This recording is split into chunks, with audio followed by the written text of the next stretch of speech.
MCAT 2017 Cram, Critical Analysis and Reasoning Skills, Flashcard Set 14.3, Reflections on Leaving Facebook.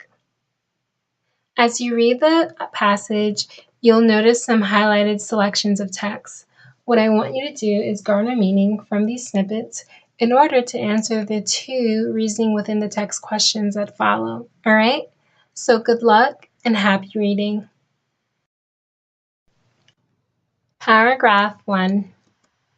On August 13, 2009, I deactivated my Facebook social networking account. The world remained on its axis, but Facebook's slightly sinister meaning giving the impression that something harmful or evil is happening or will happen, prediction that my friends would miss me turned out to be correct. A torrent of emails and text messages arrived in the days following asking where I had gone. Many asked me to justify why I left, some out of curiosity and some out of shock. Paragraph 2. What most concerns me is not primarily a privacy issue in the sense of concerns about the availability of one's private information in the public domain, though this is a part of it. Instead, I will describe a psychological problem that results from an ontological. These bracketed definitions are not a part of the original text. It's just for more clarity, okay? So ontology is the philosophical study of the nature of being, becoming, or just existence, or reality, as well as the basic categories of being and their relations, okay? So from an ontological consideration of identity. Online and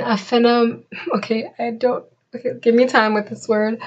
A phenomenology is the study of subjective experience. It's an approach to psychological subject matter, okay? So I've never heard of that. Account of encountering the other. As Ken Hill argues, the online avatar meaning an icon or figure representing a particular person in computer games and internet forums. And I use this term loosely to include the Facebook profile is not identical with the user. Although the user identifies with this avatar, there is distance maintained between the two. The avatar is a middle ground between image and agent. This is a simple point. However, things start to get more complicated when we consider what this means for encounters between users.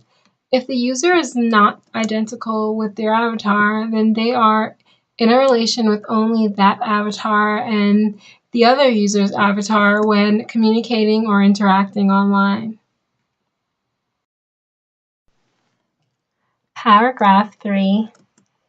In terms of voyeurism, so I don't want to give you the exact definition of this term, although a lot of people aren't familiar with it, but it means obtaining gratification from spying on some unsuspecting individuals, okay? The result is, I believe, that the main issue is not that of the user being watched, but of the user doing the watching. First, it is obviously the case that users can control what content they post on their profiles. Second, given that the avatar is not identical to the user, what is being seen by the voyeur is not only controlled content, but exists at a remove from the other user. As such, the other user remains out of sight. The user cannot enter into a direct relation with the other user, only with the other user's avatar. This is so confusing. Given these conditions, the problem of voyeurism lies in the direction of voyeurism from the user to the other user's avatar again. It is watching, not the being watched, that is the main cause of concern. Paragraph 4. Facebook allows us to gather substantial amounts of information about other people we know to varying degrees. More than this, it makes possible the monitoring of communications between different people, communications that may or may not have anything to do with the person who has access to them. Also, and perhaps the most uncomfortable element, it is possible to see the photograph albums of users who are not friends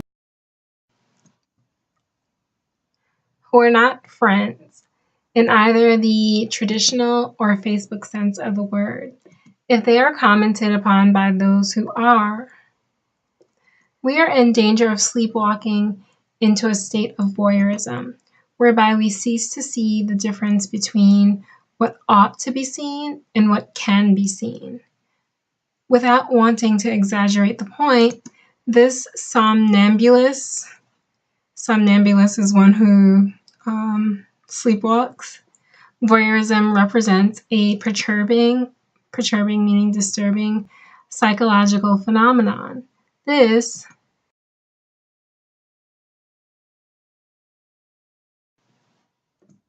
desire or need to watch others is a disturbing anxiety, an unhealthy and inauthentic relationship with others. All right.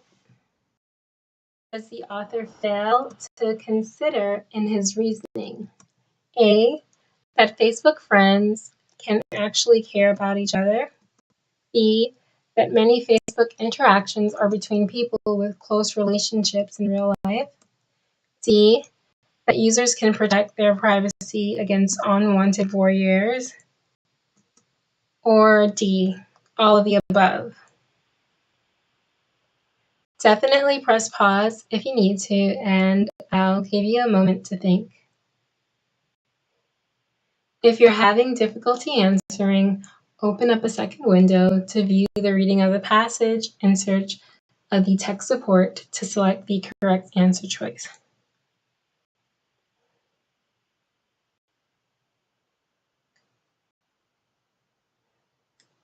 All right.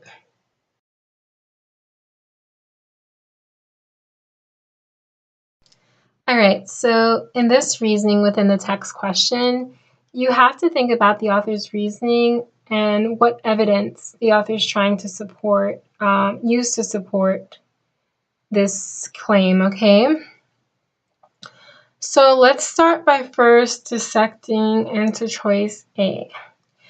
The author begins by observing that his friends on Facebook missed him and conveyed concern and distress when he left the site.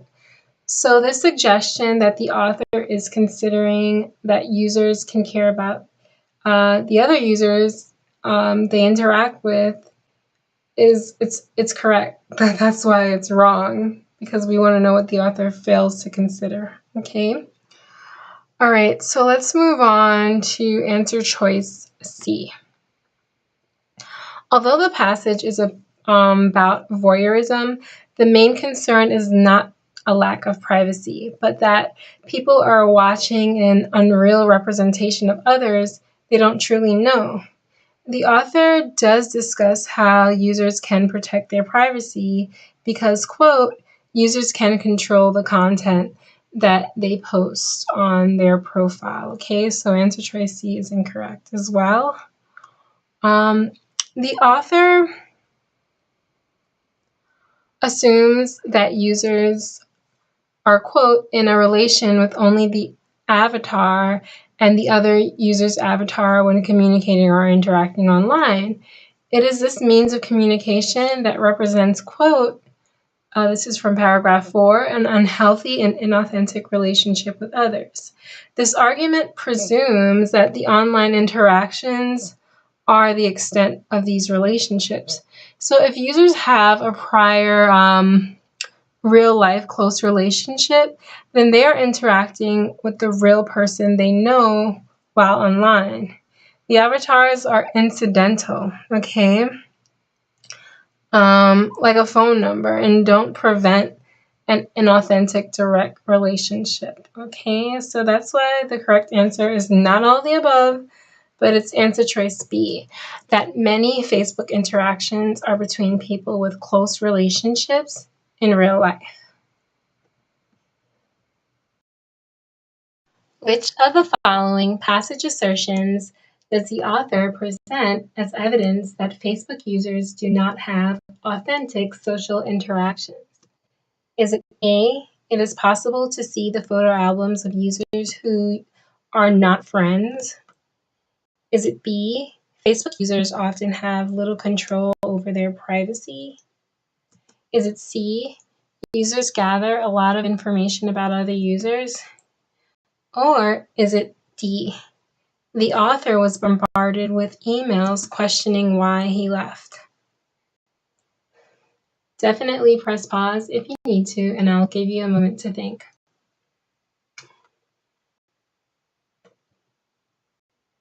If you're having difficulty answering, open up a second window to view the reading of the passage and search for the text support to select the correct answer choice.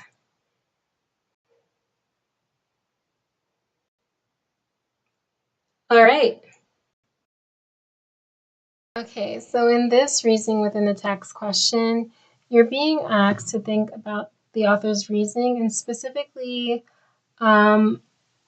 what claim the author is trying to support with a piece of evidence. Okay, so let's first dissect answer choice B.